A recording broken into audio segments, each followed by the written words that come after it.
ஆண்டவரும் இரட்சகருமாக இயேசு கிறிஸ்துவின் இனிய நாமத்தில் உங்களை யாவருக்கும் அன்பின் வாழ்த்துக்களை தெரிவித்துக் கொள்கிறேன். அருமையான தேவப்பிள்ளையிலே new day new hope daily devotion மூலமாய் இந்த நாளில் கூட உங்களை சந்திப்பதில் நான் மிகுந்த மகிழ்ச்சி அடைகிறேன். அல்லேலூயா. இன்றைக்கு கூட கர்த்தர் நமக்கு கொடுக்கிற வார்த்தை என்ன?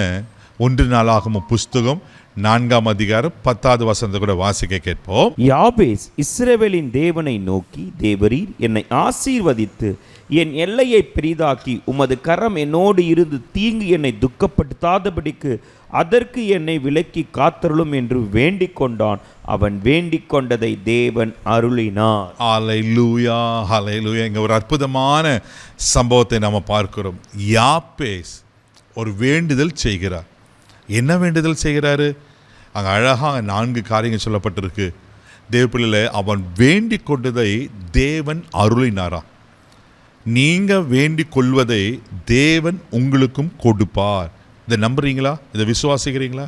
இன்றைக்கு இதை விசுவாசிங்க. எவ்வளோதான் பிரதர் வேண்டுதல் செய்கிறது, எவ்வளோ நான் ஜெபம் பண்ணிட்டேன். இந்த 11வது மாதத்தில் கூட 21 நாள் முடிஞ்சிடுச்சு. இந்த 22வது நாளில் கூட வந்துடுச்சு.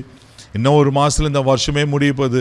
இன்னும் என் ஜெபத்துக்கு பதில் வரலையே. கலங்குறீங்களா? பயப்படாதீங்க தேவப்பிள்ளைகளே. யாபேஸ் வேண்டுதலுக்கு தேவன் பதில் அருள்வாரானா உங்களுக்கு அவர் பதில் கொடுக்காமல் இருப்பாரா? நிச்சயமாக அவர் பதில் தருவார். பாருங்கள், யாபேஸ், அதே யாபேஸ் சாதாரண மனுஷன் இல்லை. அது யாபேஸ் சொல்கிறாரு. அதே 1 நாளாகமம் 4:9வது வசனம் கூட வாசிக்க கேட்போம். யாபேஸ் தன் சகோதரரை பார்க்கிலும் கனம் பெற்றவனாய் இருந்தான்.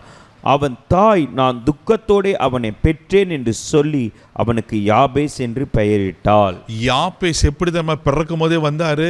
துக்கத்தோடு வந்தார். ஒருவேளை எப்படிப்பட்ட துக்கத்தை அவன் தாய் அனுபவிச்சிருக்கலாம். தேவப்பிள்ளையில இங்கே யாபேஸ்னா துக்கம் நிறைந்தவன் அர்த்தம். என் தாய் என்னை துக்கத்தோடு பெற்றெடுத்தா. ஒருவேளை அந்த அம்மா சொல்லியிருப்பா, பிள்ளை பெருமை இவ்வளோலாம் தான் வேதனைப்பட்டேன், கஷ்டப்பட்டேன் அப்படி சொல்லிட்டு.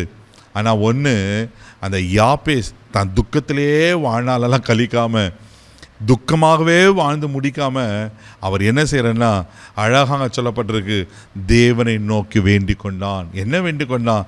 நீர் என்னை ஆசீர்வதிக்கணும், என் எல்லையை பெரிதாக்கணும், உம்முடைய கரம் என்னோடு இருக்கணும், தீங்கு என்னை துக்கப்படுத்தக்கூடாது. ஒருவேளை என் தாய் துக்கத்தை பார்த்துருப்பா. ஒருவேளை நான் துக்கத்தோடு பிறந்திருது உண்மைதான். ஆனால் நீங்கள் என்னை ஆசீர்வதித்து நீங்கள் என் எல்லையை பெரிதாக்கி உங்கள் கரம் என்னோடு இருக்கணும் ஆண்டவரே அப்படி நான் வேண்டுறாரு.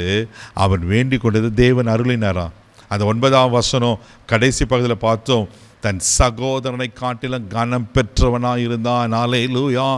துக்கம் நிறைந்தவர் தான், வேதனை நிறைந்தவர் தான், தேவப்பிள்ளையில் ஆமேன் கஷ்டம் நிறைந்தவர் தான், அவர் வாழ்க்கையில் ஆமேன் ஒரு அந்தஸ்தே இல்லாதனால தான் பல காரியங்கள் சொல்லி கொண்டு போகலாம். ஆனால் அப்படிப்பட்ட யாபேசை கர்த்தர் கனம் பெற்றவனாய் மாற்றுகிறார். உங்கள் வாழ்க்கையும் கர்த்தர் உயர்த்துவார். உங்கள் வாழ்க்கையை கனம் பெற்றவனாய் மாற்றுவார். சோர்ந்து போகாதீங்க, ஜெபத்தை விட்டுறாதீங்க. அவர் நிச்சயமாய் பதில் கொடுக்கிற கர்த்தர். ஆமேன். அவர் உங்களை ஆசீர்வதிப்பார், உங்கள் எல்லையை பெரிதாக்குவார். நீங்கள் இப்போ இருக்கிற பாரு இருக்க மாட்டீங்க. இன்னொன்று சொல்கிறேன், இன்னும் இந்த வருஷத்துக்கு முடியறதுக்கு இன்னும் ஒரு மாதம் 10 நாட்கள் மேலே இருக்கிறது. ஆமேன். கர்த்தர் உங்களை கைவிட மாட்டார். உங்கள் வருஷத்துக்கு முடிவதுக்குள்ள நிச்சயமாக உங்களை ஆசீர்வதிப்பார். இதை விசுவாசிக்கிறீங்களா? இதை நம்புங்க.